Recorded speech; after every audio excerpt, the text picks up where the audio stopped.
Hi dears, ഇത് ഞങ്ങളുടെ Rameswaram ട്രിപ്പിൻ്റെ balance ആണ്.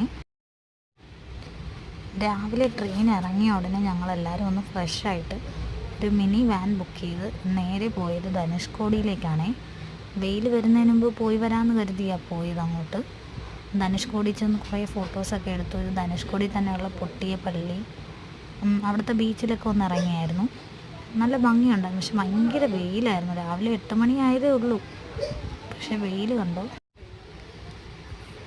ഇതിൻ്റെ ചുറ്റിലുമുള്ള കടകളൊക്കെ ഓപ്പണായി വരുന്നതേ ഉണ്ടായിരുന്നുള്ളൂ. ഈ പള്ളിക്ക് ചുറ്റിലും ഇപ്പോൾ കെട്ടിയിരിക്കുന്ന ഈ പേയ്മെൻ്റൊക്കെ ഇപ്പോൾ കെട്ടിയതാണെന്ന് അറിഞ്ഞത്. കണ്ടോ, പള്ളി, അൾത്താര, അതിൻ്റെ ചുറ്റിലുള്ള കടകൾ, 1-2 കടകളൊക്കെ ഓപ്പൺ ആയിട്ടുണ്ടായിരുന്നുള്ളൂ. രാവിലെയല്ലേ. പിന്നെ കുറച്ച് നേരം ബീച്ചിൽ കളിച്ചതേ. ജിയമോൾ പിന്നെ മണ്ണ് കണ്ടാൽ വേറെ വിടത്തില്ലല്ലോ. അവിടെ നിന്ന് കരഞ്ഞു വിളിച്ചൊക്കെയാണ് പുറത്തോട്ട് കൊണ്ടുപോയത്. കുറച്ച് ദിവസം കുറച്ച് നേരം വെള്ളത്തിൽ ബീച്ചിൽ കളിച്ചത്. നല്ല ബീച്ചായിരുന്നു. പക്ഷെ രാവിലെ ഫ്രഷായിട്ട് ഇറങ്ങിയത് കൊണ്ട് തന്നെ പിന്നെ അവർ ഒരുപാട് നേരം കളിപ്പിച്ചില്ല അവിടെ നിന്ന്. പിന്നെ അത് കഴിഞ്ഞ് ഞങ്ങൾ നേരെ ചെന്നത് കലാം സാറിൻ്റെ വീട് കാണാനായിട്ടായിരുന്നു. അവിടെ കുറേ നേരം സ്പെൻഡ് ചെയ്ത്. ഇതിനകത്തോട്ട് ക്യാമറ അലൗഡല്ല, അതുകൊണ്ട് ഉള്ളിലുള്ള വിഷ്വൽസ് ഒന്നും ഇല്ല കേട്ടോ, പുറത്തുനിന്ന് എടുത്തത് മാത്രമേ ഉള്ളൂ. കലാം സാറിൻ്റെ വീടും കണ്ടിട്ട് നേരെ പിന്നെ രാമേശ്വരം അമ്പലത്തിൽ ഈ തൂണുകളൊക്കെ കാണാൻ പോയി. അതും നല്ല ഭംഗിയുണ്ടായിരുന്നു. അതും കഴിഞ്ഞ് ഫുഡും കഴിച്ചിട്ടാണ് നേരെ പാമ്പൻ പാലം കാണാൻ പോയത്.